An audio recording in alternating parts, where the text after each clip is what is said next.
Hello, everyone, and thank you for taking the time today to watch this recording in our series on the NACE Career Readiness Competencies. We're fortunate today to be joined by Katie Taylor, Fund Administration Senior Manager at Rowe Price.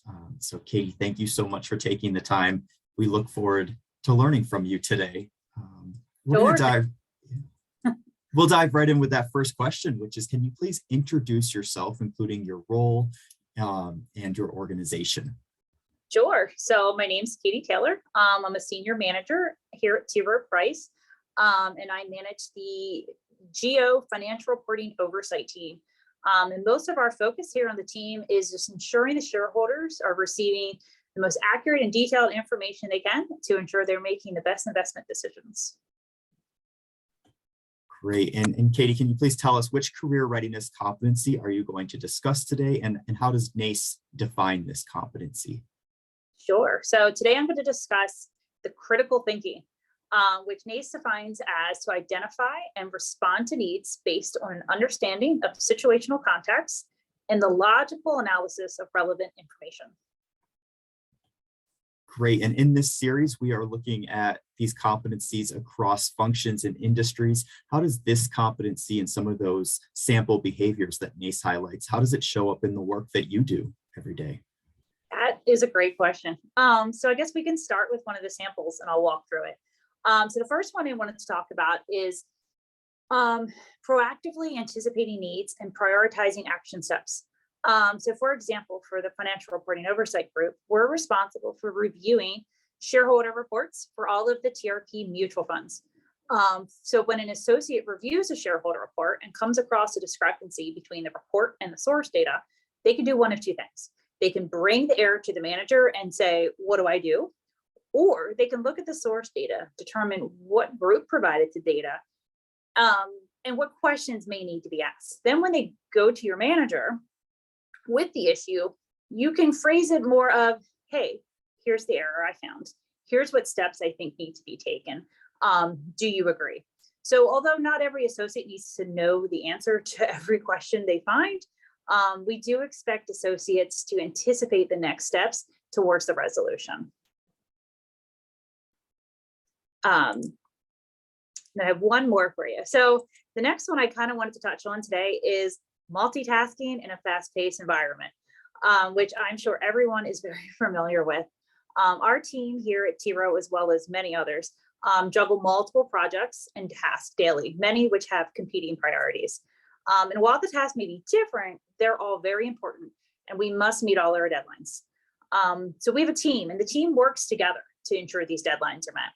So disciplinary associates have to organize using calendars, notes, reminders, whatever it is that works for them to stay on track. You also have to ensure you're communicating with your team in order to meet these goals. The deadlines we're meeting are team deadlines. So the team has to work together to ensure things are completed on time. This may mean if one person falls behind, they communicate with the team and everyone can kind of step up to ensure those deadlines are met. Wonderful. Thank you so much for those very clear examples from your organization, your operation. And so as you mentioned, yes, some students may already be engaging in multitasking, but not recognizing how marketable that is, or not really being able to articulate to potential employers just what they're doing and how they're approaching multitasking situations, for example, intentionally.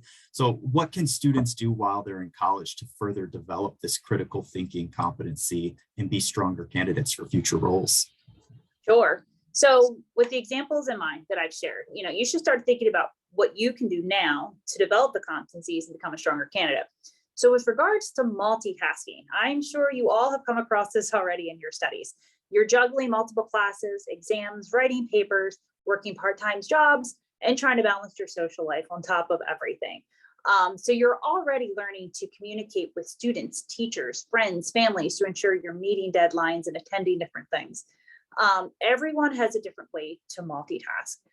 So finding the best way that works for you now in college is really going to go far in once you start your career. It's a great first step. It's a great time for students to start being proactive, anticipating needs, because when you come across any problem in your day-to-day studies, stop and think. Before you just go ask that question, think about some possible steps towards that resolution. Instead of just saying, what should I do? Try asking, okay, I think I should do X, Y, and Z. What do you think? Coming to someone with those next steps already thought out, even if that person disagrees, shows that you've put time and effort into the question. And it really goes a long way in your career. Without a doubt. Katie, thank you so much for sharing those examples. Thank you for sharing so much about critical thinking today and spending your time with us. We really appreciate it and look forward to this partnership moving forward. Thanks. Have a good one. Thank you.